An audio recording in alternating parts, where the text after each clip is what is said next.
the way you've been represented? Yes, ma'am. If you're not a U.S. citizen, by entering into this plea bargain agreement, you will be deported. Good morning. Court is calling 2025 CR 005370, State versus Adriana Ramos. Can I have parties announced? Rick Pena for the state of Texas. Orlando Castanon for defense. And are you Ms. Ramos? Probation, this is an application. Mr. Castellon, did you review all of the discovery with your attorney? I'm sorry, with your client, and have you received the discovery? I have, Judge. Court will find that the state is in compliance with discovering. Ms. Ramos, did you review the application for deferred adjudication with your attorney? Did you understand it and sign it? Yes, ma'am. Did you review the true bill of indictment with your attorney? Did you understand it? Yes. Counsel, do you waive the reading of the indictment? I do, Judge. State, are you proceeding on the indictment as presented? We are not, Your Honor. We are proceeding on the lesser included offense of misdemeanor assault causes bodily injury family member. Any objection? No, Judge. Did you review the court admonishments with your attorney? Did you understand it and sign it in all the appropriate places? Yes. The state is proceeding on the lesser included offense of assault causing bodily injury to a family member as a Class A misdemeanor.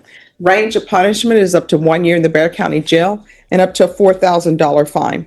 If you have a plea bargain agreement with the state, the court does not have to follow your plea. If for any reason the court does not follow your plea and gives you more than you bargained for, the fact that you entered a plea will not be used against you and you will be allowed to withdraw your plea. Did you understand? Yes. You have a right to jury trial, a right for you or your attorney to cross-examine and confront any witnesses the state will call in, the right to remain silent. By entering this plea, you're giving up those rights. Did you intend to give up those rights and enter into a plea in this case? Yes, ma'am. Did you understand that the court would grant your application for deferred adjudication if for any reason your deferred adjudication were revoked? The court could find you guilty and sentence you up to 1 year in the Bexar County Jail and up to a $4,000 fine. Yes, ma'am. Counsel, has your client been able to provide you with any defenses? She has been able to assist me in her defense. Do you believe she has a rational as well as a factual understanding of the charges against her? I do. Do you believe she's currently competent and was legally sane at the time of the offense? I do. Ms. Ramos, has anyone threatened you, coerced you, or placed you in fear to get you to enter this plea? No. Anyone promised you anything other than the plea? No. Are you satisfied with the way you've been represented? Yes. Yes, ma'am. If you're not a U.S. citizen, by entering into this plea bargain agreement, you will be deported, denied naturalization, and re-entry into the states. Did you understand? Court will find that defendant has knowingly and voluntarily waived her right to jury trial. Did you review the plea bargain page with your attorney? Did you understand it? Yes, ma'am. According to the plea bargain agreement, the state is proceeding on the lesser included offense of assault causing bodily injury family member. There's a $1,500 fine. Boom. Straight out the gate, the judge drops a serious warning. One wrong plea, and deportation becomes automatic.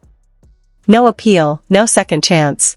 The state is recommending deferred adjudication. There's an affirmative finding of family violence, and there's to be no contact with the complainant.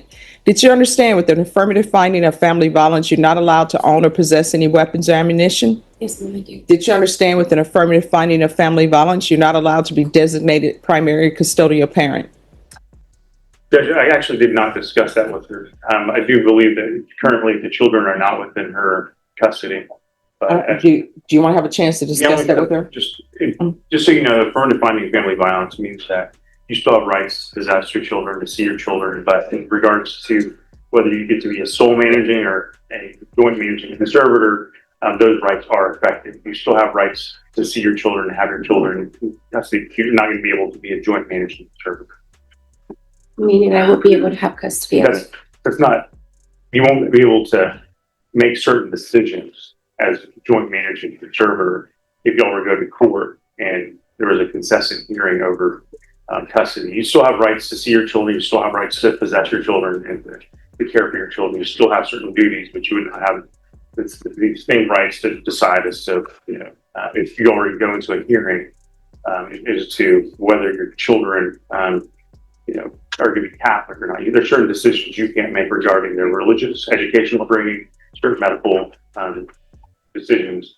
If y'all were to go into a contested battle, now you can come to an agreement with your husband for other things, but if you were to have a hearing, you're not entitled, because of the affirmative finding of family violence, to be a joint managing conservator. I understand. Okay. And is this just until I No, it is continues on even after your probation. No, never. be able to. To be a joint managing conservator, yeah, not unless it's by agreement. Do you want to have time to discuss that? All right, we can go. That you still wish to go forward with this plea? Yes, ma'am. Defense, is this the plea? It is just, State, is this the plea? It is, Your Honor. Did you review the waiver of appeal paragraph with your attorney? Did you understand it and sign it in both places? Yes, ma'am. By signing that, you're waiving your right to appeal. The only items that can be appealed are written pretrial motions that have been filed, heard, and ruled upon by the court. Did you understand? Yes, ma'am. Counsel, have there been any such motion? okay. Outside the agreement, the state is requesting that your community supervision be for a term of 2 years.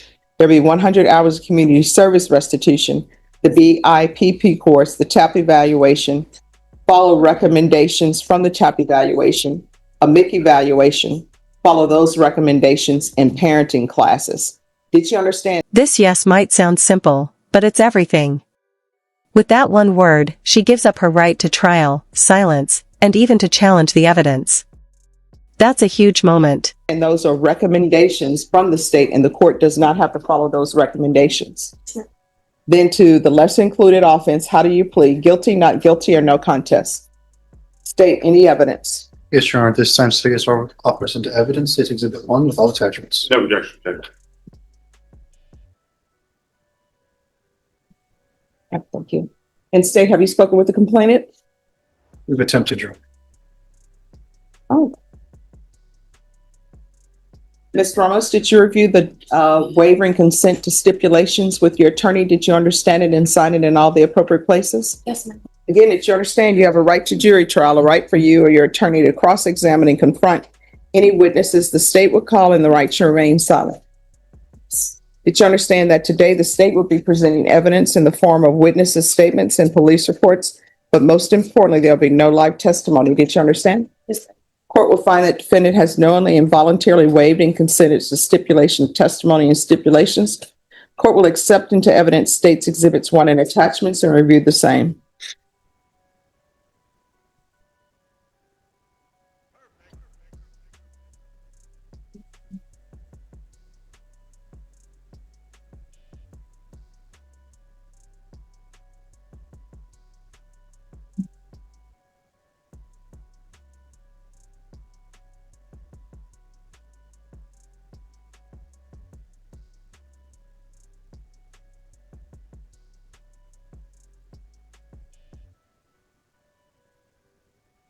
All right, after reviewing states exhibits 1 and attachments, court will find there's sufficient evidence to find you guilty. Court will defer finding of guilt as you apply for deferred adjudication.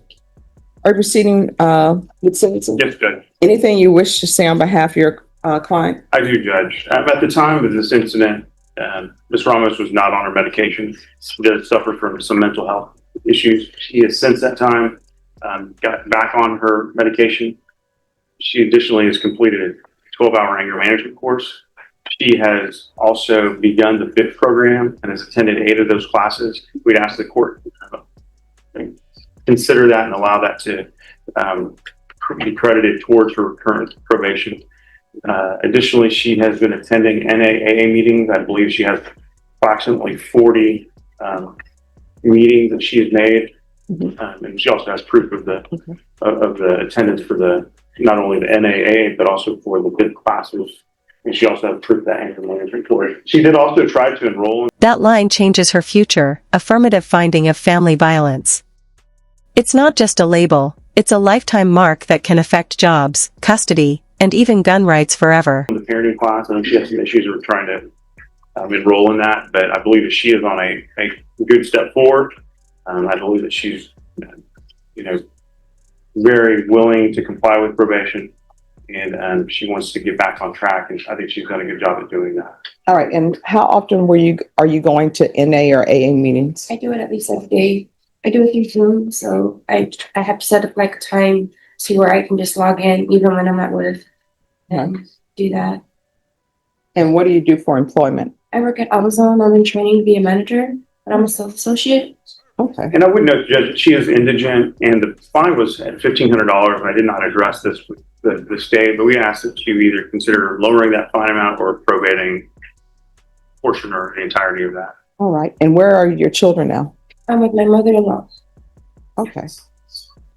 Because is Child Protective Services involved? No, ma'am. Because when I got out, when I was incarcerated, she paid me a visit. The woman who was doing the CPS investigation. CPS investigation. So I got out and I tried to reach out to her. She said it had been closed. There was nothing she could do for me. And typically, I believe the CPS will close out those investigations if they're with a protective parent. I think that's what the case was. Well, see, here's my problem with her being a protective parent. And mind you, this is not in my jurisdiction, but from reading the police report, and I don't know if you well, I'm sure your attorney went over it with you, but this is what I find concerning about the placement of your children. It says that the complainant refused medical attention. And then it says MedCom stated that the complainant was high risk, whatever that means. And so they contacted Child Protective Services because he was high risk. You were going into custody. So I don't know if he is with your mother-in-law with the children or not. But what I'm telling you is, in this report, it says that he was high risk, whatever that may mean. So that may not be an appropriate placement for the children.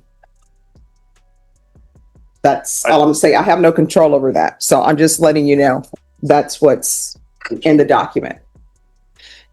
All right. This is what the court is going to do. There's a $1,500 fine that will be probated. You to continue with your BIPP course to complete that. You to continue with your NAA meetings at least one time per week. If you know that The judge isn't just punishing here, she's giving structure, therapy, classes, community work. It's a mix of discipline and hope, a chance to rebuild. it takes you every day to go to NAA meetings to remain sober, then continue doing that. That's not going to stop me from perhaps terminating your probation early. Proof of employment within 30 days, no employment as a home health care provider or with minors, regular reporting by Zoom or in person, regular random UAs. And with your mental health, are you doing that through Center for Healthcare Services or somewhere else? No, I do it on my own. I get health insurance through my job. So I get my medication because it's already like an established medication. I just get it refilled. Okay, so you'll need to sign a release so that probation can make sure that you're continuing with that, okay? Yes, ma'am. So it's to be continued mental health treatment with private insurer. Field visits one time per month for 3 months. There's going to be 100 hours of community service restitution. I'm going to require parenting classes. Once you complete those classes, community service hours shall be deemed satisfied. There's an affirmative finding of family violence. And there should be no contact with the complainant. Probation, is there anything else? The length of the deferred, Your Honor? Oh, I'm so sorry. Yeah. All right. How long do you think it'll take you to complete these items? Those things, maybe 9 months, 8 months. All right. I'll place her on deferred adjudication for 1 year. If she completes everything, the court will consider early termination. Thank you, Judge. Did you review the document entitled Trial Court Certification of Defendant's Rights to Appeal with your attorney? Did you understand it and sign it? Yes, ma'am. Because it's a plea bargain agreement, because I followed your plea bargain agreement, and because you waive your right to appeal, you do not have the court's permission to appeal. Because this is an affirmative finding of family violence, you're not allowed to own or possess any weapons or ammunition. If you have a question of what a weapon or ammunition is, you'll need to speak to an attorney.